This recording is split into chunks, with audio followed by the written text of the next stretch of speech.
नमस्कार दोस्तों, मैं हूं आपका दोस्त विमल कुमार छाजेड़, एडवोकेट, पूर्व संचालक अभियोजन। दोस्तों, मैट्रिमोनियल केसेस, तलाक के मामलों में निरंतर वृद्धि हो रही है और इन मामलों में पक्षकारों को कई व्यवहारिक कठिनाइयों से गुजरना पड़ता है। इस मामले में एक महत्वपूर्ण जजमेंट जो हाई कोर्ट का है, उसमें सुप्रीम कोर्ट के जजमेंट्स का भी हवाला दिया गया और कहा गया कि तलाक की कार्रवाई में क्या पक्षकार को आना आवश्यक है या नहीं है, या पति पत्नी की अनुपस्थिति में भी क्या तलाक की परिवाद पेश की जा सकती है। इस बिंदु में एक महत्वपूर्ण जजमेंट प्राप्त हुआ है।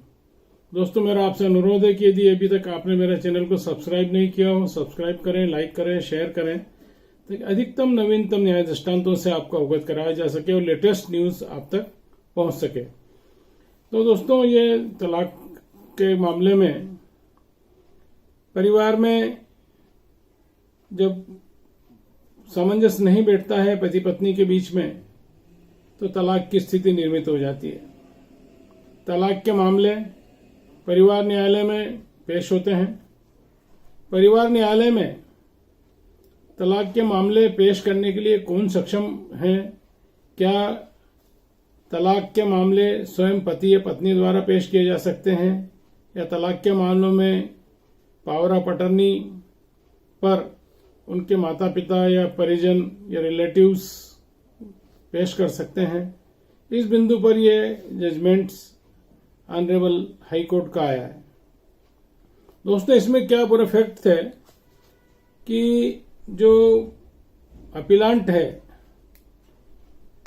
या जो तलाक की डिग्री के लिए आवेदन देना चाह रहा था, वो अमेरिका में नौकरी करता है।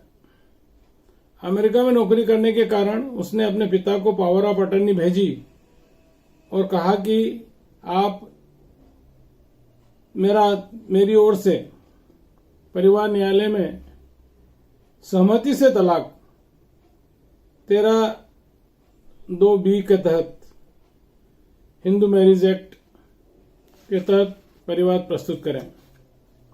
जब परिवार न्यायालय में उसके पिता मनीराम आर्य ने परिवाद पेश किया और पावर ऑफ अटर्नी दिया और कहा कि मैं मेरे पुत्र की ओर से यह परिवाद पेश कर रहा हूं, तो फैमिली कोर्ट ने परिवाद को खारिज कर दिया और कहा कि व्यक्तिगत रूप से उपस्थित रहें। 22 जुलाई 2022 को आदेश दिया और कहा कि तलाक की यदि सहमति से भी है तब भी स्वयं उपस्थित रहें। कोर्ट ने इस याचिका को खारिज कर दी, जिस पर कोर्ट, जो फैमिली कोर्ट थी, देखिए यहां दोस्तों एक बहुत महत्वपूर्ण बात आपके कोर्ट ध्यान में लाना चाहता हूं। फैमिली कोर्ट ने एक ऑर्डर किया, उसमें जो खारिज की उसमें बड़ा विचित्र शब्दों का यूज किया। उन्होंने कहा कि हमारे सामने हाई कोर्ट की कोई ऐसी नजीर नहीं है, नजीर या मिसाल नहीं है, या कोई केस लॉ नहीं है जिसके आधार पर हम ये पावर ऑफ अटर्नी पे परिवाद ले लें तलाक की डिग्री के लिए जो आवेदन दे रहे हैं। इस कारण आवेदन निरस्त किया जाता है और वापस कर दिया उनको कि ये आप स्वयं, जो तलाक लेना चाहता है पति, वो स्वयं आकर यहां पेश करें। तो हाईकोर्ट ने कहा कि परिवार न्यायालय का जो निर्णय है वो बिल्कुल भी विकृत, अप्रत्याशित है। मतलब हाईकोर्ट ने उस पर टिप्पणी की और कहा कि परिवार न्यायालय को ऐसा निर्णय या आदेश नहीं देना चाहिए कि कोई हाईकोर्ट की नजीर नहीं थी, इस कारण इसको वापस करते हैं। तो बिना हाईकोर्ट की नजीर का इंतजार किए इसमें कार्रवाई करने के निर्देश उन्होंने दिए। हाईकोर्ट ने कहा कि हिंदू विवाह अधिनियम के तहत यदि कोई तलाक की आवेदन देता है तो वो पावर ऑफ अटर्नी से देने के लिए भी मान्य है, ऐसा ऑनरेबल हाई कोर्ट ने कहा। जस्टिस विपिन सांघी और जस्टिस आर.सी. खूंटे ने ये जजमेंट दिया और उन्होंने ये कहा कि इस जजमेंट में पावर ऑफ अटर्नी की म्यूचुअल कंसेंट से जो डिवोर्स की दी है आवेदन, वो पावर ऑफ अटर्नी पे भी दिया जा सकता है। तो यहां पर फैमिली कोर्ट के आदेश को हाई कोर्ट ने निरस्त कर दिया और कहा कि पावर ऑफ अटर्नी से याचिका को स्वीकार करें। अब ये जो केस था ये उत्तराखंड की नैनीताल बेंच ने पारित किया।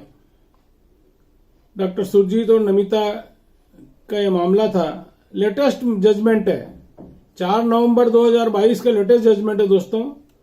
इस जजमेंट के बारे में एक चीज और आपको बताना आवश्यक समझता हूं कि ऑनरेबल हाईकोर्ट ने जो जजमेंट दिया,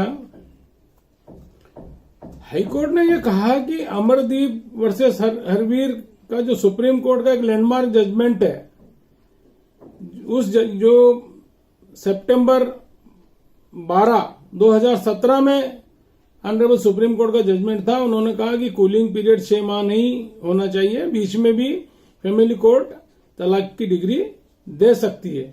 इस जजमेंट के निर्णय पैरा 22 में ऑनरेबल सुप्रीम कोर्ट ने एक बात कह दी कि वीडियो कॉन्फ्रेंसिंग से या निकट के जो क्लोज रिलेटिव है ये आने में असमर्थ है, ऐसा जिनाइन कारण है और उचित कारण है, तो न्याय हित में वीडियो कॉन्फ्रेंसिंग से भी हो सकता है, उसके क्लोज रिलेटिव या उनके प्रतिनिधि भी इस कार्रवाई में करने में सक्षम है।